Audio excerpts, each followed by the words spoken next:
Well, what that settlement says in part is that the city of Burlington, Iowa, and its police department would rather ante up $2 million than tell the public the whole truth about what happened in that police shooting that claimed the life of Columbus native Autumn Steele. Locals remember Autumn Steele as a popular student and drum major for Kendrick High School, a mother of 2 young boys by the time she moved to Burlington.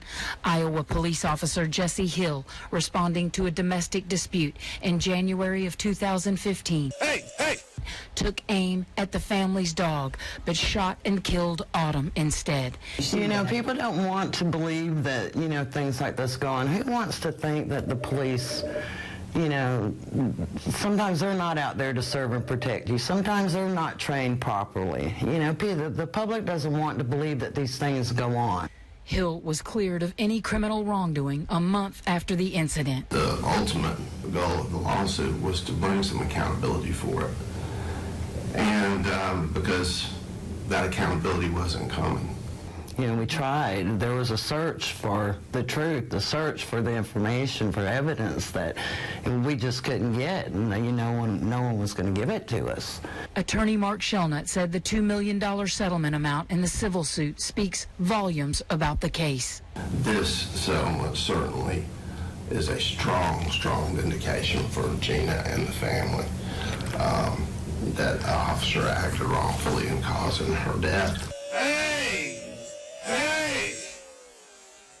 But the fight for transparency and a full accounting of the police shooting continues 3 years later, with the city of Burlington releasing only a 12-second excerpt from Officer Hill's body camera footage, refusing all other public information requests. We're not the only family either, that's been abused. I feel abused. We have been abused and we have been treated so cruel. How long would you want to wait if it was your child and you're trying to find out information? While the family agreed to terms of the settlement, the battle for all the evidence in the case, including the entire video of the police shooting, continues at the highest levels of the state of Iowa, and now a separate appeal in federal court.